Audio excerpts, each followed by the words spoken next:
Lord, salamat at ginising mo ako sa araw na ito. Lord, I thank you for this brand new day. Thank you for waking me up.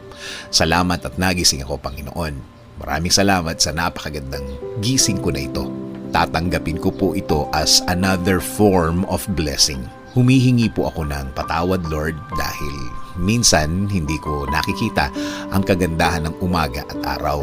Hindi ko nakikita ang mga bagay na ibinibigay niyo sa akin. Mga bagay na dapat maganda ang effect sa akin.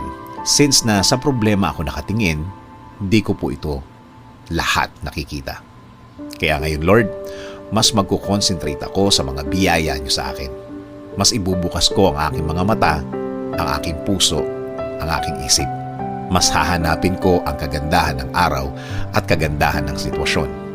Sa ganda ng mga bagay na inilalagay niyo sa aking buhay. Salamat